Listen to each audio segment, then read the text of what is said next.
Hello दोस्तों, कैसे हैं आप सब। दोस्तों, बहुत सारे ऐसे मेरे सब्सक्राइबर हैं जिनका एक ही सवाल है कि कोई भी कंपनी कब तक टाइम दे सकता है। क्या हमें 2 साल का टाइम दे सकता है या 5 महीने का या 6 महीने का।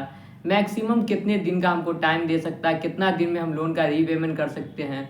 बहुत आदमी तो ये भी बोलते हैं कि ये जो EMI का अमाउंट है, जो हम EMI हर महीने पे करते हैं 10,000 का, क्या ये कम हो सकता है। ये 10,000 से कम हो के 5,000 नहीं करवा सकते हैं और ज़्यादा दिन का टाइम ले ले, 5 साल का, 6 साल का, इस तरह का सवाल पूछते हैं। तो दोस्तों, क्या ये हो सकता है या नहीं हो सकता है, इसके बारे में इस वीडियो में बात करेंगे। और कितने दिन का कोई कंपनी टाइम दे सकता है, इसके बारे में बात करेंगे। तो दोस्तों, पूरा वीडियो आप एंड तक देखिए, थोड़ा सा भी स्किप नहीं करिए। अगर थोड़ा सा भी स्किप करते हैं तो जो भी लोन रिलेटेड जानकारी है वो आपको मिल नहीं पाएगा। और मेरा चैनल सब्सक्राइब कर दीजिएगा और नोटिफिकेशन ऑन कर लीजिएगा कि आपको इसी तरह का एजुकेशनल कंटेंट मिलता रहे। तो चलिए शुरू करते हैं। तो दोस्तों, आपने किसी भी NBFC ऐप से लोन लिया है, अगर लोन का रीपेमेंट नहीं किए हैं और 5 से 6 महीना हो गया है, तो उसके बाद तो कोई भी कंपनी आपको टाइम नहीं देगा। उसके बाद तो आप सेटलमेंट कर लेते वही अच्छा, 3-4 महीना रुकने के बाद सेटलमेंट कर लेते वही अच्छा है। लेकिन एक बात यह है कि अगर आप सेटलमेंट करते हैं तो आपका सिविल स्कोर बहुत ज़्यादा डाउन हो जाता है। ये बात तो आपको ही पता होगा, ये सेटलमेंट करने से सिविल स्कोर डाउन हो जाता है। लेकिन अगर आपको लगता है कि क्या आगे चल के लोन नहीं लेंगे, मेरा उम्र ज़्यादा हो गया या उम्र ज़्यादा नहीं भी हुआ है, मेरे आगे चल के आप कभी ज़िंदगी में लोन नहीं लेना है, मेरे सिविल स्कोर से कोई भी मतलब नहीं है, तो आगे चल के आप सेटलमेंट कर सकते हैं। 5-6 महीना अगर आपका गुजर गया है तो। अगर पहला दूसरा महीना है तो कभी भी पहले या दूसरा महीना में कोई आदमी का सेटलमेंट नहीं होता है। और अगर पहला या दूसरा महीना है, आप अगर लोन का डिफ़ॉल्ट कर रहे हैं और क्या कहते हैं आपको टाइम चाहिए, तो मैक्सिमम जो है 2 से या 3 महीने का टाइम मिल सकता है। कोई भी आदमी को मैक्सिमम 2 से लेके 3 महीने इतने तक का कोई भी कंपनी टाइम दे देता है, अगर पहला ही महीना डिफ़ॉल्ट हुआ है तो।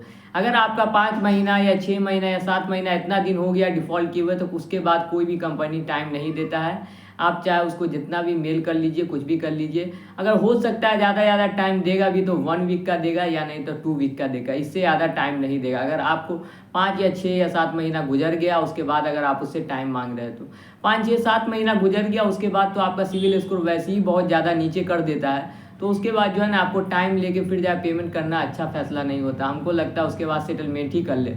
अगर आपका सिविल स्कोर बहुत ज़्यादा नीचे चला गया है, जैसे 450 या 500 इतना तक आ गया, उसके बाद सेटलमेंट ही करना अच्छा फैसला होता है, क्योंकि उसके बाद आपका सिविल स्कोर अप करना बहुत मुश्किल होता है और आगे चल के आपको लोन भी मिलना मुश्किल होता है। तो ये बात तो आपको समझ में आ गई। कोई भी कंपनी मैक्सिमम 2 से लेके 3 महीने का टाइम देता है, वो भी अगर आप पहले महीना बस डिफ़ॉल्ट किए हैं तब।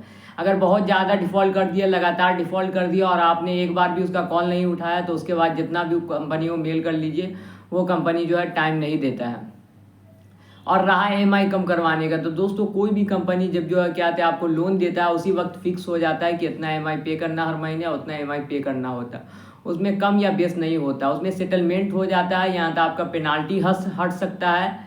और क्या कहते हैं, ये जो बोलते हैं कि EMI कम हो जाएगा या इंटरेस्ट कम लेने लगे, या बाद में जब जो लोन लेने के बाद 5-6 महीना गुजर गया या 1 साल गुजर गया, उसके बाद आप बोलिए कि EMI कम करके आप लेने लगिए और टाइम बढ़ा दीजिए, तो ऐसा नहीं होता है। या नहीं तो इंटरेस्ट कम लेने लगिए, कि क्या कहते हैं अभी जैसे 12% लग रहा है या 13%, आप कम करके 8% कर दीजिए, तो दोस्तों ऐसा नहीं होता है।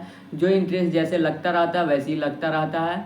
हाँ, ये हो सकता है पेनाल्टी आपका हट सकता है, या ना तो सेटलमेंट हो सकता है, वो भी ज़्यादा महीना होने के बाद। 6-7 महीना तक लगातार लोन डिफ़ॉल्ट करते तब जाके सेटलमेंट होता है। ऐसा नहीं कि पहला महीना गए और सीधे मेरा सेटलमेंट हो गया, पहला महीना लोन लिया और सेटलमेंट हो गया। बहुत सारा ऐसा कंपनी खुल गया है जो बोलता है हम सेटलमेंट कराएंगे, हम सारा बात करेंगे। अब वो आपका पैसा ठग लेता है, पैसा लेने के बाद अपना क्या कहते हैं धंधा पानी बंद कर लेता है, बोलता है कॉल नहीं उठाता। बहुत सारा ऐसा यूट्यूबर भी है, बहुत सारा ऐसा आदमी भी है जो लोन सेटलमेंट के बारे में बोलता है कि लोन सेटलमेंट करा देंगे, उसके बाद लोन सेटलमेंट आपका नहीं कराता है। तो आप उस सब चक्कर के बाद में नहीं पड़िए। जो सही बात आपको बताया कि 6-7 महीना बाद सेटलमेंट होगा, कैसे सेटलमेंट होगा, पूरा प्रोसेस सही से बताया, उसके साथ सेटलमेंट करवाइए। ऐसे नहीं आप किसी को भी पैसा दे दीजिए जो बोले कि ना मैं सेटलमेंट करा दूंगा। और सेटलमेंट कराते वक्त एक चीज़ का आप ध्यान रखिए कि NOC लेटर उससे ज़रूर ले लीजिए, कि NOC लेटर बहुत ज़रूरी होता है। उसी से समझ में आता है कि आपका सेटलमेंट जो हो गया है और आपका जो है ना लोन ख़त्म हो गया, आप आगे चल के लोन नहीं चलेगा।